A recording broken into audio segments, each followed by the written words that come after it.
प्रधानमंत्री नरेंद्र मोदी का आज का कार्यक्रम क्या है? गुजरात दौरे पर हैं पीएम नरेंद्र मोदी। उनका जो कार्यक्रम है उसके मुताबिक सुबह 9:45 से सूर्य घर मुफ्त बिजली योजना के लाभार्थियों से वो संवाद करना शुरू करेंगे। 10:30 बजे चौथे वैश्विक अक्षय ऊर्जा निवेशक सम्मेलन और एक्सपो का उद्घाटन करेंगे पीएम मोदी। 1:45 पर अहमदाबाद मेट्रो रेल परियोजना का उद्घाटन करेंगे पीएम और उसके बाद दोपहर करीब 3:30 बजे अहमदाबाद में 8,000 करोड़ रुपए की विकास परियोजनाओं का शुभारंभ करेंगे पीएम मोदी। तो आज का पूरे दिन का ये शेड्यूल प्रधानमंत्री नरेंद्र मोदी का। पीएम मोदी आज गुजरात को 8,000 करोड़ रुपए की विकास परियोजनाओं की सौगात देने वाले हैं। आपको ग्राफिक्स के जरिए बताते हैं कि इन 8,000 करोड़ की सौगात में कौन कौन सी विकास परियोजनाएं शामिल हैं। तो गुजरात को 8,000 करोड़ रुपए की सौगात समाखियाली गांधीधाम और गांधीधाम आदिपुर रेलवे लाइनों का चौगुना होना है। अहमदाबाद के एएमसी में प्रतिष्ठित सड़कों का विकास, बकरोल, हाथीजन, रामोल और पंजरपोल जंक्शन पर फ्लाईओवर का निर्माण किया जाएगा। 30 मेगावाट की सौर प्रणाली का उद्घाटन, Kutch lignite thermal power station का उद्घाटन किया जाएगा। कच्छ में 35 मेगावाट बीएसएस सोलर पीवी परियोजना का शुभारंभ होगा। मोरबी और राजकोट में 220 किलोवाट सब स्टेशन का उद्घाटन किया जाएगा। पीएम आवास योजना ग्रामीण के तहत 30,000 से ज्यादा घरों को मंजूरी। भुज से अहमदाबाद तक भारत की पहली वंदे मेट्रो की सौगात। तो पीएम आज अहमदाबाद में देश के पहले वंदे भारत मेट्रो को हरी झंडी दिखाने वाले हैं। वंदे भारत मेट्रो की खासियतों की अगर हम बात करें तो क्या है, आपको बताते हैं। पूरी तरह वातानुकूलित होगी वंदे भारत मेट्रो। 1150 यात्रियों के बैठने की इसमें व्यवस्था है। 2058 यात्रियों के खड़े होने की इसमें जगह है। 9 स्टेशन पर रुकेगी वंदे भारत मेट्रो। 110 किलोमीटर घंटा होगी इसकी रफ्तार। 9 स्टेशनों पर रुकेगी अहमदाबाद भुज वंदे मेट्रो। 5 घंटे में 45 मिनट में तय करेगी 360 किलोमीटर की दूरी, यानी 5 घंटे 45 मिनट में 360 किलोमीटर की दूरी ये तय करेगी।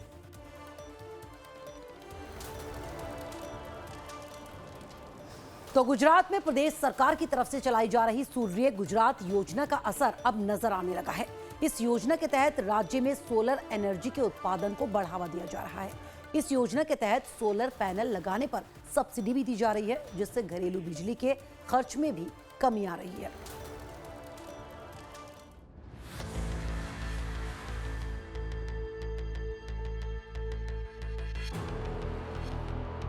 प्रधानमंत्री नरेंद्र मोदी की अगुवाई में भारत का लक्ष्य 2030 तक 500 गीगावाट गैर जीवाश्म ईंधन का उत्पादन करना है। इसमें कम से कम 50% हिस्सेदारी रिन्यूएबल एनर्जी की होगी। मुख्यमंत्री भूपेंद्र भाई पटेल की अगुवाई में गुजरात इस लक्ष्य को पाने की दिशा में तेजी से आगे बढ़ रहा है। सूर्य गुजरात योजना के तहत राज्य में सोलर एनर्जी उत्पादन को बढ़ावा भी दिया जा रहा है। इस योजना के रूफटॉप सोलर पैनल लगाने के लिए सब्सिडी दी जाती है। 3 किलोवाट तक के लिए 40%, 3 किलोवाट से 10 किलोवाट तक के बीच के लिए 20% की सब्सिडी तय की गई है।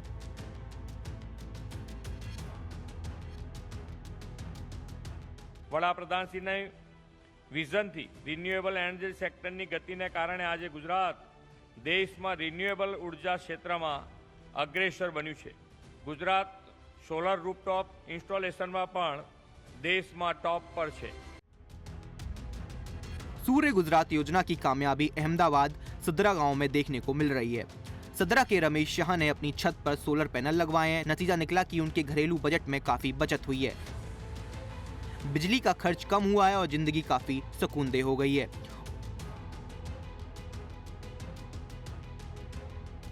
उसी गांव के कोकिलाबेन सूर्य गुजरात योजना के फायदे से रोमांचित है। रमेश और कोकिलाबेन के बेहतरीन अनुभव सोलर एनर्जी से मिलने वाले फायदों की मिसाल हैं। इस योजना से घरेलू खर्च में कमी का असर पूरे गुजरात में दिख रहा है। लगभग तो समझो कि महीने આજે 3000 એટલે રોજની 100 રૂપિયાની બચત થઈ તો મારા દૂધ અને શાકભાજીનો ખર્ચો તો મારો આમાંથી નીકળી જાય। એટલે આપણે જે બચત થાય, આમ લાઇટ બિલ આવતું હોય 5-1000 એ આપણે ઓછું થઈ જાય એટલે સ્વાભાવિક છે કે 3-1000નું આપણને પ્રોફિટ મળે તો આપણે બીજી જગ્યાએ ગમે તે રીતે ખર્ચમાં વાપરી શકીએ છીએ। दूरदर्शी मुख्यमंत्री भूपेंद्र भाई पटेल की अगुवाई में गुजरात के घर न सिर्फ रोशन हो रहे हैं बल्कि उज्जवल और टिकाऊ भविष्य की ओर भी बढ़ रहे हैं। गुजरात के हर घर भारत के नवीकरणीय ऊर्जा क्रांति की मिसाल पेश कर रहे हैं।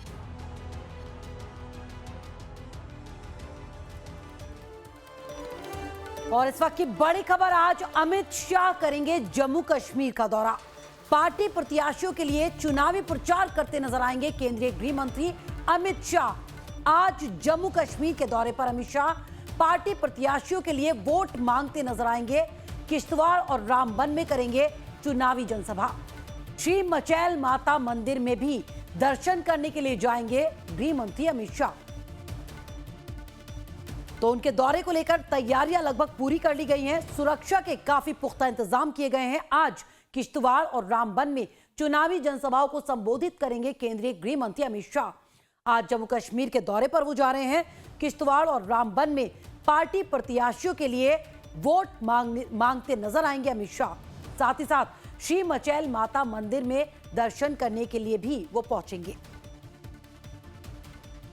तो जम्मू कश्मीर में विधानसभा चुनाव, उसको देखते हुए तमाम राजनीतिक दल चुनावी प्रचार में जुटे हैं और आज अमित शाह वहां पहुंचेंगे।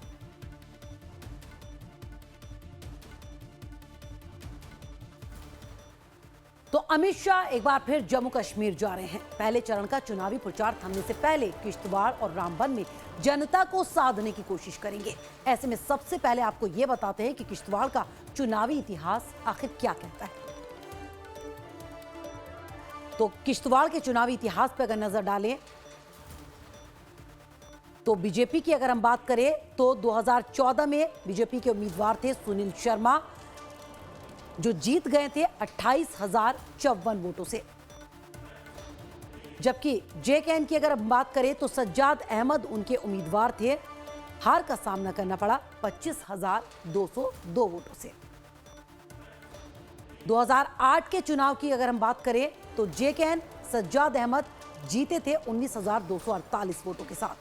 बीजेपी के सुनील शर्मा, हार का सामना उन्हें करना पड़ा 16,783 वोटों पर।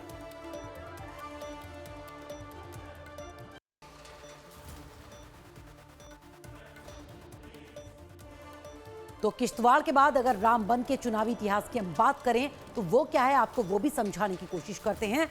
2014 में रामबन के चुनावी नतीजे जो सामने आए थे उसमें बीजेपी के नीलम कुमार जीते थे 25,349 वोटों के साथ। जेकेएन के डॉक्टर चमन लाल को हार का सामना करना पड़ा 19,985 वोटों पर। जबकि उससे पहले अगर 2008 के नतीजों की हम बात करें तो कांग्रेस के उम्मीदवार अशोक कुमार जो जीते थे 21,789 वोटों के साथ, जबकि बीजेपी के बाली भगत को हार का सामना करना पड़ा 11,460 वोटों पर। तो जम्मू कश्मीर की किश्तवाड़ और रामबन दोनों विधानसभा सीटों पर पिछली बार बीजेपी को जीत मिली थी, लेकिन इस बार सियासी बिसात थोड़ी बदली हुई से नजर आ रही है। बीजेपी के लिए कुछ चुनौतियां हैं, वो आपको बताते हैं स्थानीय पार्टियां। स्थानीय स्तर पर बीजेपी के मुकाबले अच्छी पैठ। कांग्रेस का चुनावी रणनीतिक जो प्लान है वो जम्मू डिवीजन में बीजेपी को 20 सीटों पर सिमटाएं। स्थानीय पार्टियों के साथ सरकार में हो सके शामिल। बीजेपी को लेकर स्थानीय स्तर पर कई बार विरोध देखा गया। जम्मू डिवीजन में कांग्रेस कुछ सीटें जीतने में कामयाब हो सकती है। बीजेपी के लिए सरकार बनाना यहां पर एक बड़ी चुनौती है।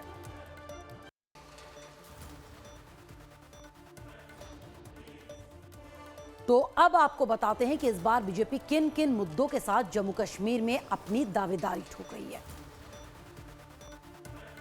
तो पिछले 10 सालों में जम्मू क्षेत्र में विकास हुआ है, यह मुद्दा बीजेपी के पास। आईआईटी, आईआईएम, आईआईएमसी और एम्स की स्थापना की गई, वो जनता के बीच लेकर जाएगी। सड़क संपर्क में सुधार हुआ, यह भी जनता को बताया जाएगा। पहाड़ी इलाकों के गांव में नई सड़कें बनाई गई। आयुष्मान स्वास्थ्य बीमा योजना की शुरुआत की गई। ये मुद्दे हैं जिनको लेकर जनता के बीच जाएगी पार्टी। योजना के अंतर्गत पूरी आबादी शामिल है। केंद्रीय कल्याणकारी योजनाओं का विस्तार, गोरखा समुदाय के लिए विधानसभा चुनाव में मतदान का अधिकार, धार्मिक पर्यटन में भारी उछाल। तो ये कुछ ऐसे मुद्दे हैं जिनको लेकर जनता के बीच जाएगी इस चुनाव में बीजेपी। तो चलिए जम्मू कश्मीर में वोटर्स का समीकरण आपको समझाने की कोशिश करते हैं ग्राफिक्स के जरिए। कुल वोटर्स 87.09 लाख, जिसमें महिला वोटर्स 42.62 लाख, पुरुष वोटर्स 44.46 लाख, युवा वोटर्स इसमें 20 लाख।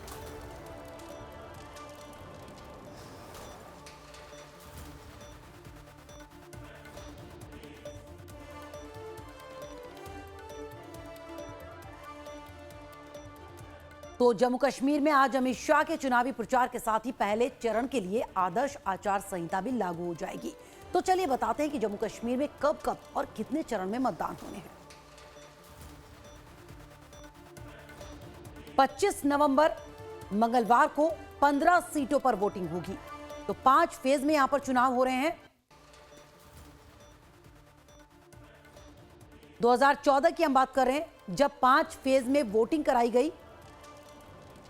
2 दिसंबर मंगलवार का दिन 18 सीटों पर वोटिंग, 9 दिसंबर दिन मंगलवार 16 सीटों पर वोटिंग, 14 दिसंबर दिन रविवार 18 सीटों पर वोटिंग, 20 दिसंबर शनिवार को 20 सीटों पर वोटिंग।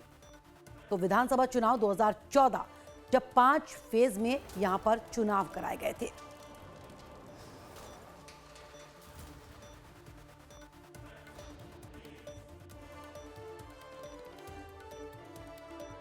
और जम्मू कश्मीर को राज्य का दर्जा देने को लेकर गुलाम नबी आजाद ने दिया है अहम बयान। उन्होंने कहा है कि राज्य का दर्जा केंद्र सरकार ही दे सकती है। गुलाम नबी आजाद ने यह भी कहा कि केंद्र सरकार ने राज्य का दर्जा देने का वादा भी किया है। आइए आपको सुनवाते हैं क्या कुछ कहा उन्होंने।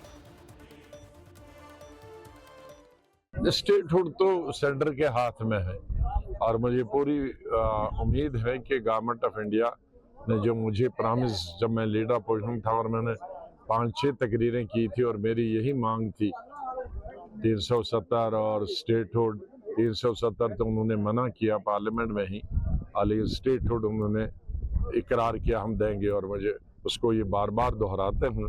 तो मुझे पूरा यकीन है कि प्राइम मिनिस्टर अपना वादा पूरा करेंगे।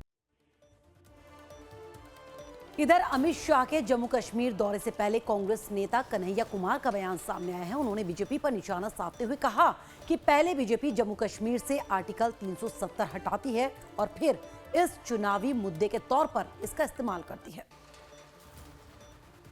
कि पिछले 10 साल से जम्मू कश्मीर के लोगों के ऊपर, यहाँ की आवाम के ऊपर जो जुल्म हुआ है उसके खिलाफ जबरदस्त गुस्सा है और हमारा अपना अनुमान है कि इस बार कश्मीर में सबसे ज़्यादा वोटिंग होगी। ये वोटिंग होगी उस 10 साल के जो जुल्म है उसके खिलाफ, ये वोटिंग होगी बेरोजगारी के खिलाफ, ये वोटिंग होगी जम्मू कश्मीर के लोगों के साथ जो भेदभाव किया गया है उसके खिलाफ, ये वोटिंग होगी अपने रियासत के अधिकार को दोबारा पाने के लिए। भारत के इतिहास में ऐसा पहले कभी नहीं हुआ कि किसी राज्य का दर्जा छीन करके उसको केंद्र शासित प्रदेश बना दिया गया हो। और बीजेपी बार बार आकर के कह रही है कि हम चुनाव के बाद जो है स्टेटहुड वापस करें। हरियाणा के पूर्व गृह मंत्री अनिल विज ने अपने बयान से बीजेपी के भीतर एक बड़ा धमाका कर दिया। विधानसभा चुनाव की गहमा गहमी के बीच में ही पूर्व मंत्री अनिल विज ने मुख्यमंत्री पद के लिए अपनी दावेदारी पेश कर दी है। अनिल विज ने कहा है कि जनता की डिमांड को देखते हुए मुख्यमंत्री पद का दावा करता हूं। इसके साथ ही उन्होंने कहा है कि अगर उन्हें सीएम बना दिया जाता है तो वो हरियाणा की तकदीर बदल देंगे। चुनाव से पहले अनिल विज का यह बयान बीजेपी की मुश्किलें बढ़ा सकता है। मैं हरियाणा का सबसे वरिष्ठ विधायक हूं।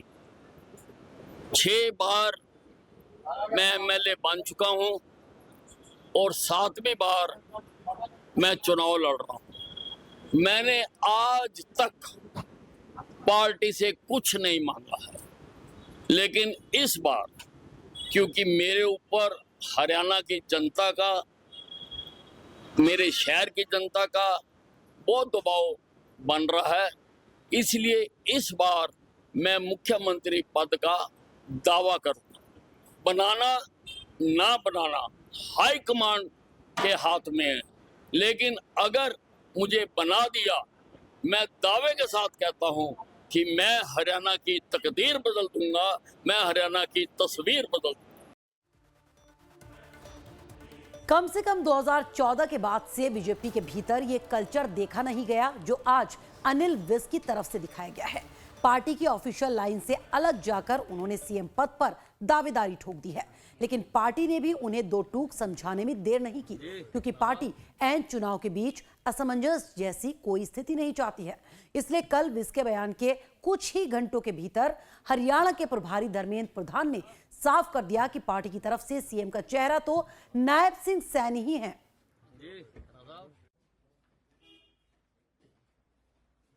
देखिए, एक कार्यकर्ता के नाते शायद उन्होंने कहा ही होगा, लेकिन भारतीय जनता पार्टी की मुख्यमंत्री की चेहरा श्री नायब सिंह सैनी है। हमारे मुख्यमंत्री जी 24 घंटे हरियाणा के विकास के लिए समर्पित।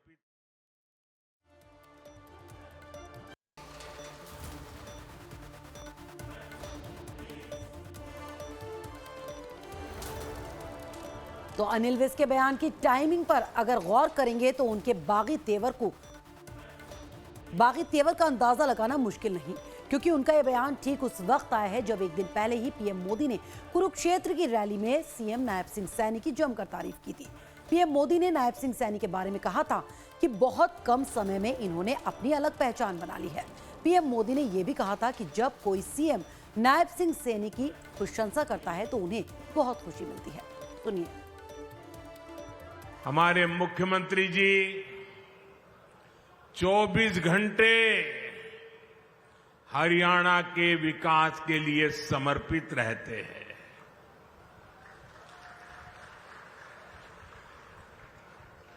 हरियाणा का जो भी व्यक्ति मिलेगा वो कहता है कि भाई हमारे मुख्यमंत्री जी तो विनम्रता के संबंध में, नम्रता के संबंध में हमारे हरियाणा का गौरव बढ़ा देते हैं। उनका व्यक्तित्व बहुत सहज है, वो बहुत सहज रूप से उपलब्ध है। और आप देखिए, पिछड़े समाज से निकलकर यहां इस बड़े पद पर पहुंचना और इस पद को भी पचा करके नम्रता का साथ जीना, ये बहुत बड़ी उपलब्धि है। तो अनिल विज सीनियरिटी के आधार पर दावेदारी ठोक रहे हैं। ऐसे में उनके सियासी प्रोफाइल पर एक नजर डालना जरूरी है। विज कुल 6 बार विधायक रह चुके हैं। 1990 में पहली बार विधायक बने थे। 1996 और 2000 में निर्दलीय चुनाव जीता उन्होंने। उसके बाद 2005 में उन्हें हार का सामना करना पड़ा। 2009 में अंबाला कैंट से जीत दर्ज की। 2014 के चुनाव में भी उन्होंने जीत दर्ज की और फिर 2019 में अंबाला कैंट से वो जीते। मनोहर लाल सरकार में गृह मंत्री रहे। विज के पास स्वास्थ्य विभाग भी था।